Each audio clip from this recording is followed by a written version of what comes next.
Bismillahirrahmanirrahim. Assalamualaikum warahmatullahi wabarakatuh. Jumpa lagi dengan Etetek. Salam sejahtera buat semuanya. Mudah-mudahan pada cuan semua ya.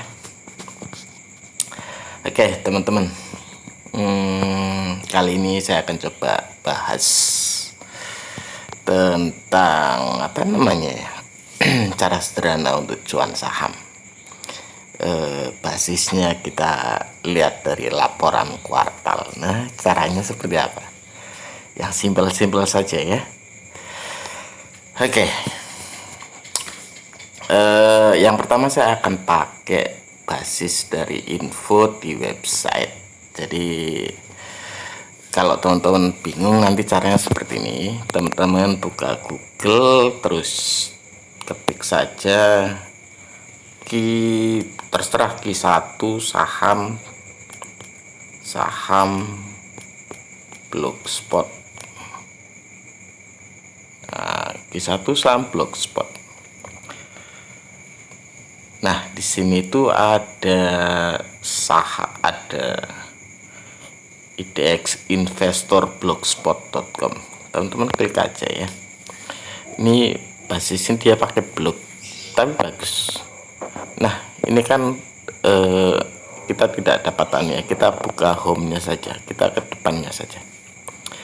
Nah, di sini biasanya di halaman depan IDX Investor ini semua saham-saham yang sudah rilis laporan kuartalnya akan muncul di sini. Nah, teman-teman nanti coba cek di situ saham apa saja yang sudah rilis laporannya.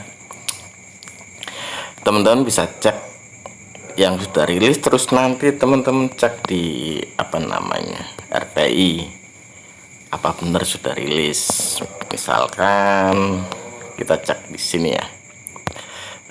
Nah, ini MASB. Teman-teman cek lihat di bagian ini EPS disetahunkan ini nilainya berapa. Di sini kan 202, berarti EPS-nya per lembar sahamnya itu 202. Kalau kita mengacu perhitungan harga wajar kan berarti dikalikan 10, 202 kalikan 10 kan harusnya 2000. Nah, teman-teman cek di bagian harganya. Harga sekarang berapa? Harga sekarang 3000.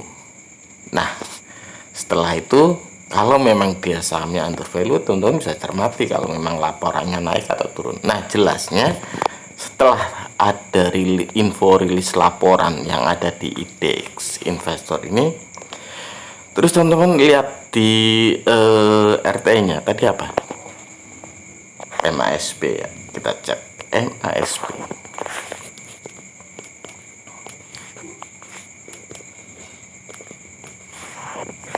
Kita cek di sini, kita cek dia sedang berada di bawah apa enggak. Nah, MASB sedang konsolidasi ya, jadi selama berbulan-bulan ini dia sedang konsolidasi.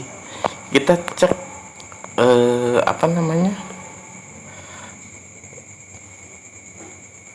dia sedang berada di harga bawah apa enggak.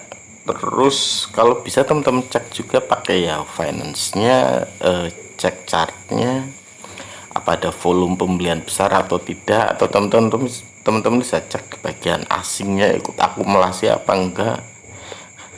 Ini saham yang dimainkan cuma oleh bandar lokal berarti.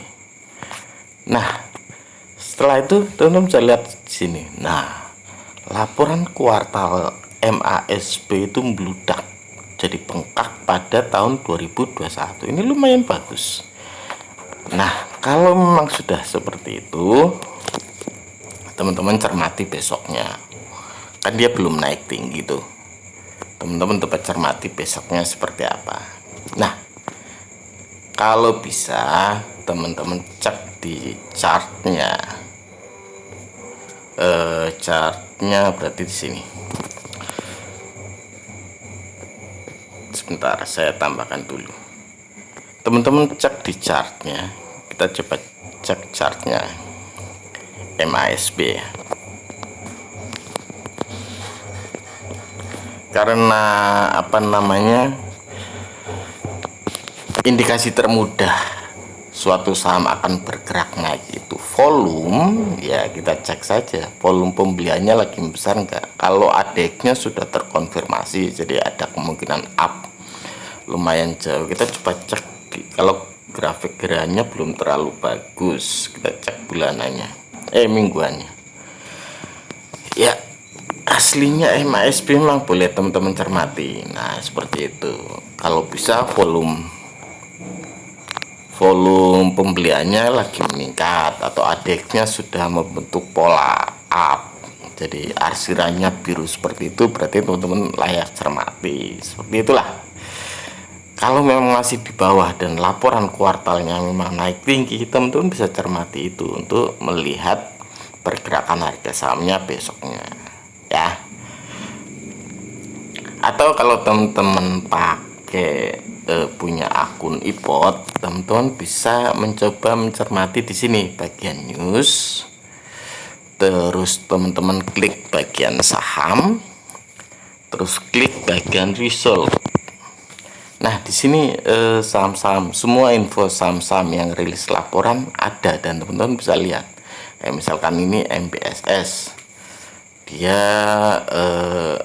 laba bersih per sahamnya 91, harganya sekarang berapa, detailnya teman-teman bisa cek di RTI, dan teman-teman bisa cek chartnya, teman-teman cek secara teknikal potensinya naik atau enggak, akumulasinya sudah terbentuk atau enggak. Setelah itu kalau teman-teman sudah lihat chartnya dan wah akumulasi, sudah proses akumulasi, potensinya dia sudah mulai akan up, kalau memang seperti itu berarti besoknya teman-teman amati. Biasanya setelah rilis laporan kuartal terus memang labanya melejit, kalau enggak besoknya ya satu mingguan, dalam kisaran satu mingguan dia harus naik, harusnya akan seperti itu, biasanya akan seperti itu. Dan itu bisa dijadikan sebagai cara mudah teman-teman untuk swing profit di saham cuma berbasis laporan kuartal yang dirilis oleh perusahaan ya. Jadi teman-teman bisa pakai info yang ada di IDX Investor ini blog lumayan bagus blognya. Teman-teman bisa cek di sini yang sudah rilis laporan apa saja, terus teman-teman cek di RTI detailnya, laporannya seperti apa. Wah ternyata EPS-nya benar naik tinggi, teman-teman bisa cermati itu. Atau teman-teman bisa cek, kalau yang punya iPod, teman-teman cek di bagian, sebentar, di bagian ini news, terus di bagian saham, terus di bagian result hasil.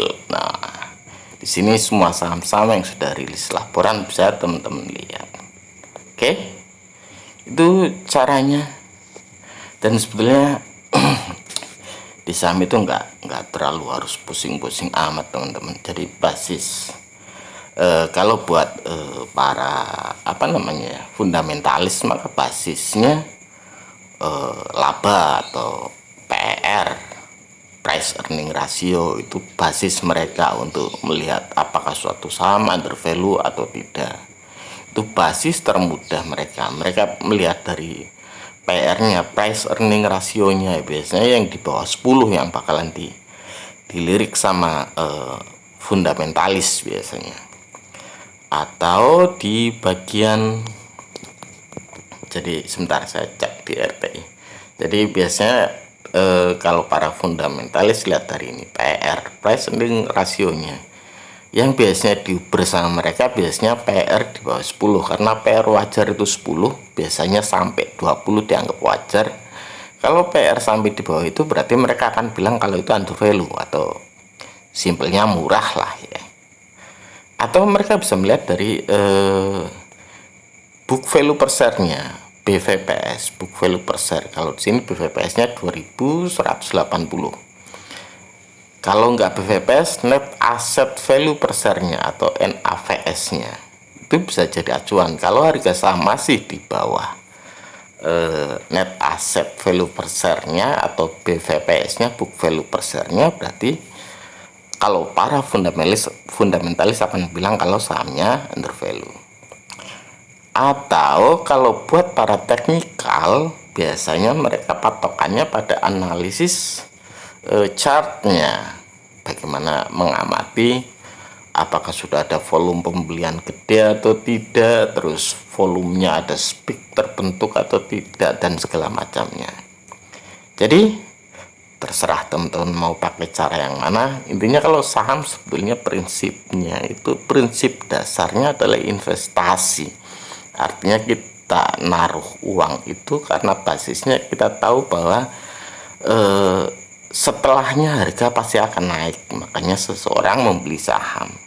Jadi separuh lebih dalam saham itu adalah investasi, artinya butuh waktu untuk mendulang untung. Makanya saya bilang 90% kunci sukses dalam bisnis saham itu sabar atau kesabaran. Oke? Ya wis, silakan nanti teman-teman coba.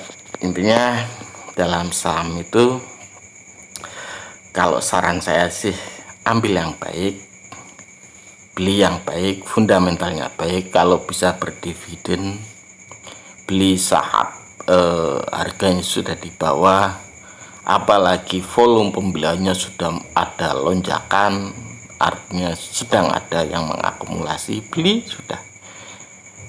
Tinggalkan sampai profit maksimal teman-teman dapatkan. Oke? Sabar kuncinya setelah teman-teman benar memilihnya. Itu saja. Assalamualaikum warahmatullahi wabarakatuh.